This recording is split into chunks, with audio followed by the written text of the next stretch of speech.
Imagine a city frozen in time. A Ferris wheel that never turned, classrooms with books left open on desks, and homes where family photos still hang on the walls. This isn't a scene from a movie. This is Pripyat, the city abandoned in the wake of the Chernobyl disaster.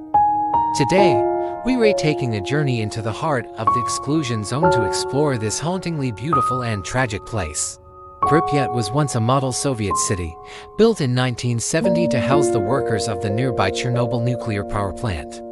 It was a young city, full of life, with an average age of just 26.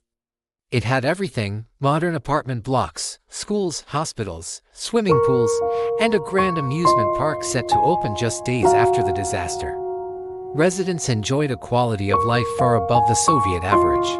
They were proud of their city, a symbol of progress and nuclear power's bright future. But on April 26, 1986, that future was extinguished in an instant, when reactor number 4 exploded. It released a plume of radioactive material that drifted silently over Pripyat. For more than a day, the city's 50,000 residents were unaware of the invisible poison surrounding them. They went about their lives, kids played outside, people shopped, and weddings were celebrated. But soon, people began to feel sick, reporting headaches, a metallic taste in their mouths, and uncontrollable fits of coughing. The authorities, initially trying to conceal the scale of the disaster, finally ordered an evacuation. On the afternoon of April 27th, a broadcast announced that residents had 2 hours to gather their essentials for what they were told would be a temporary, 3-day evacuation. They were instructed to leave everything else behind, turn off the utilities, and lock their doors. Buses lined the streets, and in under 3 hours, the entire city was empty. No one ever returned. Those 3 days turned into decades. What makes a visit to Pripyat so profound today is the sheer scale of the abandonment. Walking through its silent streets is like stepping into a post-apocalyptic world. Nature has begun its slow, relentless reclamation. Trees grow through the floors of buildings, and wildlife roams where cars once drove. You can see the famous Azure swimming pool, which surprisingly remained in use for a decade after the disaster by liquidators. The iconic Ferris wheel, a symbol of a celebration that never happened, stands rusted against the sky, a poignant reminder of the city's stolen future. Inside the buildings, the sense of personal loss is palpable.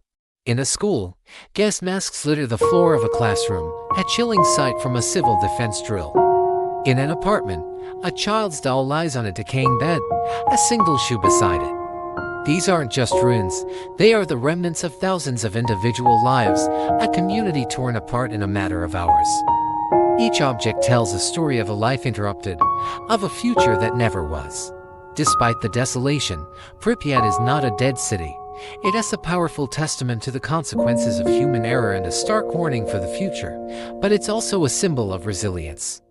The return of nature shows us that life, in some form, finds a way to endure even in the most toxic environments. Exploring Pripyat is a somber but unforgettable experience, a look into a world stopped in its tracks, forever preserved in a state of sudden departure. Thank you for joining me on this journey into Pripyat. It's a story that needs to be remembered and shared. If you found this exploration moving, please like, share, and subscribe for more deep dives into the world's most fascinating places. Stay curious, and see you next time.